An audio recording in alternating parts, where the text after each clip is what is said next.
2025 के इन 5 महीनों में हमने अब तक कई जजेस की रिटायरमेंट देख ली है, जिसमें सबसे प्रोमिनेंट थी chief justice of India Sanjiv Khanna की। Former chief justice of India DY Chandrachud की रिटायरमेंट के बाद संजीव खन्ना ने उनकी कुर्सी का भार उठाया और 6 महीने के लिए जुडिशरी को संभाला। लेकिन अब जब वो भी रिटायर हो गए हैं तो chief justice of India BR Gavai अगले 6 महीने तक कुर्सी संभालने वाले हैं। ये सुनकर शायद आपको लगेगा कि ये 6 महीने का टेन्योर तो काफी छोटा है। इतने स्मॉल टेन्योर में आखिर कोई भी चीफ जस्टिस ऑफ इंडिया कैसे जुडिशरी की इमेज को बदल सकता है। लेकिन अब जो हम आपको बताने जा रहे हैं वो इससे भी ज्यादा शॉकिंग और सोचने वाला मुद्दा है। ये बात शायद आपको हैरान करे, लेकिन इंडिया के सुप्रीम कोर्ट में कुछ चीफ जस्टिस सिर्फ 17 दिन के लिए भी कुर्सी पर बैठे हैं। जी हाँ, आपने एकदम सही सुना, सिर्फ 17 दिन। सोचो, एक तरफ कुछ जजेस हैं जिन्होंने सुप्रीम कोर्ट में लगभग 13 साल तक सेवा दी और दूसरी तरफ ऐसे भी हैं जिनके टेन्योर में कैलेंडर के सिर्फ 2 पेजेस ही पलटे। ये कॉन्ट्रास्ट सिर्फ नंबर्स का नहीं है, ये जुडिशरी के फ्यूचर का मैप है, उस डायरेक्शन का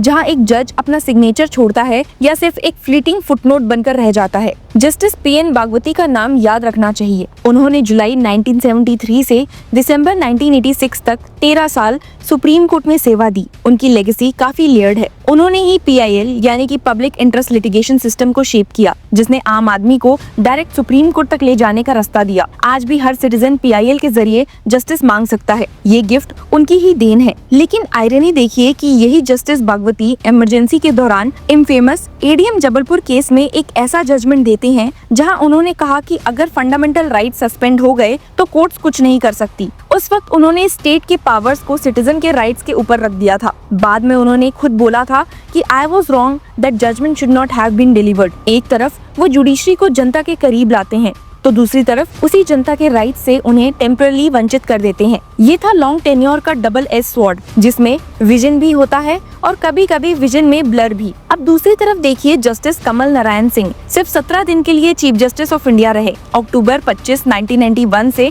नवंबर 12, 1991 तक। यानी कि जब तक वो सुप्रीम कोर्ट के पार्किंग लॉट में अपनी कार का स्पॉट ढूंढते, उनका टेन्योर खत्म हो गया था। ये कोई मजाक नहीं, ये इंडिया के हाईएस्ट जुडिशियल ऑफिस की कहानी है। Justice JB Pattanaik, justice Rajendra Babu और जस्टिस UU ललित भी इस blink and miss chief justice of India club के मेंबर रहे हैं। जस्टिस ललित ने तो शुरू में काफी एम्बिशियस आइडियाज रखे थे। उन्होंने कहा कि कॉन्स्टिट्यूशनल बेंचेस को रेगुलाइज करेंगे, स्पीडी जस्टिस लाएंगे, लेकिन 74 दिन में उनका विजन सिर्फ एक ड्राफ्ट पेपर तक ही रह गया। जब तक वो एग्जीक्यूशन मोड में आते, उनका फेयरवेल एड्रेस तैयार हो चुका था। तो सोचिए कि ये फर्क क्यों? क्योंकि इंडिया में चीफ जस्टिस ऑफ इंडिया का सिलेक्शन होता है एक पुरानी ट्रेडिशन के बेसिस पर, यानी कि सीनियरिटी रूल। जो सबसे सीनियर जज है वो next chief justice of India बनेगा, चाहे उसकी रिटायरमेंट में 2 साल बाकी हो या सिर्फ 2 महीने। इसमें ना मेरिट का कोई रोल है, ना लीडरशिप स्किल्स का, ना लॉन्ग टर्म विजन का। ये ट्रेडिशन इमरजेंसी के बाद सेट हुआ था, जब एग्जीक्यूटिव इंटरफेरेंस का डर था। तब सोचा गया कि सीनियरिटी रूल से इम्पार्शियलिटी आएगी, लेकिन आज ये रूल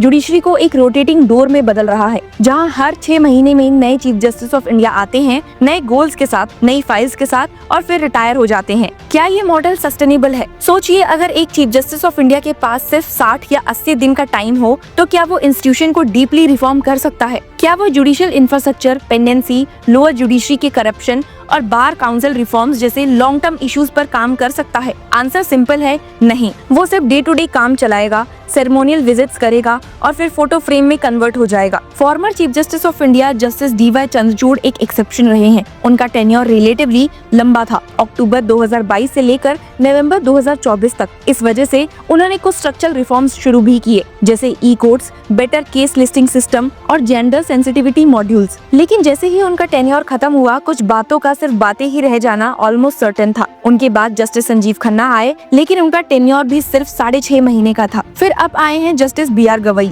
उनका भी टेन्योर अराउंड 6 मंथ्स का है। अगले chief justice of India justice Suryakant का टर्म भी 8 महीने से कम का है। मतलब एक के बाद एक ट्रांजिशनल चीफ जस्टिस मिल रहे हैं, जिनका काम सिर्फ बैटन को पॉज मोड में रखना है और इम्प्लीमेंटेशन की फाइल नेक्स्ट टेबल पर भेजना है। यही रीजन है कि जुडिशरी में एक काइंड ऑफ फटीग आ चुका है। हर नए चीफ जस्टिस ऑफ इंडिया के साथ नए गोल्स, नए स्टेटमेंट्स, नए प्रोमिसेस। पब्लिक को लगता है कि अब कुछ बदलेगा, लेकिन जब नई पॉलिसीज हाफ कुक छोड़ दी जाती है और नए चीफ जस्टिस ऑफ इंडिया नए एजेंडा के साथ आते हैं, तो प्रीवियस मोमेंटम लूज हो जाता है। जुडिशरी का सीरियस इमेज भी डाइल्यूट होने लगता है। पब्लिक सोचती है कि ये तो बस रात के गेस्ट हैं। आपको बता दूं कि यूएस या यूके जैसी कंट्रीज में ऐसा नहीं होता है। वहाँ जजेस लाइफ टाइम के लिए या एटलीस्ट 10 से 15 साल के लिए अपॉइंट होते हैं। इससे जुडिशरी में एक इंस्टीट्यूशनल मेमोरी बनती है। जजेस अपने लॉन्ग टर्म रिफॉर्म्स को शेप करते हैं और वो फुल सर्कल देख पाते हैं कि उनके डिसीजंस का लॉन्ग टर्म इम्पैक्ट क्या हुआ है। इंडिया में ऐसा लग्जरी नहीं है। यहाँ जज एक बार कुर्सी संभालता है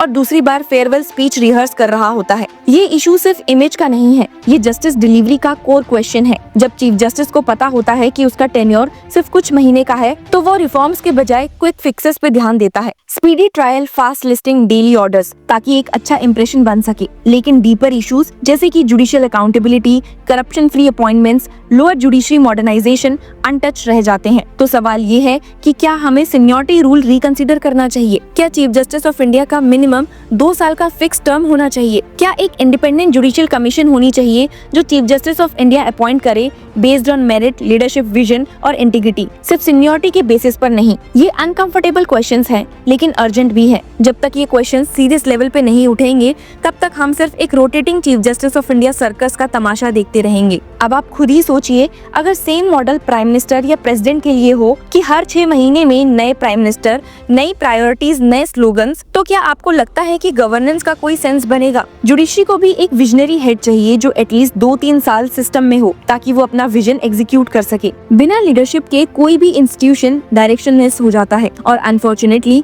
आज जुडिशरी वैसे ही लगने लगा है। जस्टिस डिलेड सिर्फ जस्टिस डिनाइड ही नहीं होता, कभी कभी जस्टिस डिसरप्टेड भी बन जाता है। जब जज ही इतनी जल्दी रिटायर हो रहा हो कि वो अपने ही जजमेंट्स का फॉल आउट देख नहीं पाता, तो फिर सिस्टम सिर्फ डिसीजंस का कलेक्शन रह जाता है, डायरेक्शन का सोर्स नहीं। Tenure matters not just for the जज but for the justice system. जब तक हमें ये समझ नहीं आता, तब तक हम सिर्फ नाम याद रखेंगे, भागवती, सिंह, ललित, गवई, लेकिन उनके काम का असर सोसाइटी तक नहीं पहुंच पाएगा। और जुडिशरी जो एक समय में बीकॉन थी कॉन्स्टिट्यूशनल मोरालिटी का, वो एक रिवॉल्विंग डोर में बदलती चली जाएगी, जहां अंदर भी सब घूम रहे हैं और बाहर भी सिर्फ कंफ्यूजन है। आपको क्या लगता है, क्या चीफ जस्टिस ऑफ इंडिया का एक फिक्स टेन्योर होना चाहिए? Share your views with us in the comment section and keep following Law Chakra. Hello law lovers and justice seekers, welcome to law Chakra. हम आपके लिए लेकर आए हैं कुछ बहुत ही exclusive. Introducing law Chakra prime membership, जो आपको देगा exclusive access like never before. यानी कि फुल इनसाइडर एक्सेस, वो भी बस घर बैठे। यही नहीं, प्राइम मेंबर को मिलेगा access to exclusive interview session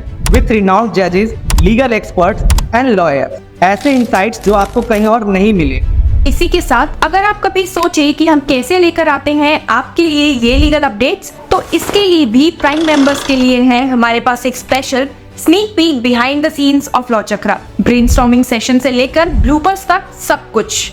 in short, more content, more update and more analysis. Political legal controversies हो या इन डेप्थ लीगल सेशंस, सब कुछ आपको मिलेगा एट वेरी मिनिमल प्राइस। बनिए लॉ चक्र की प्राइम मेंबर और अनलॉक कीजिए full potential of legal knowledge. अभी ज्वाइन कीजिए।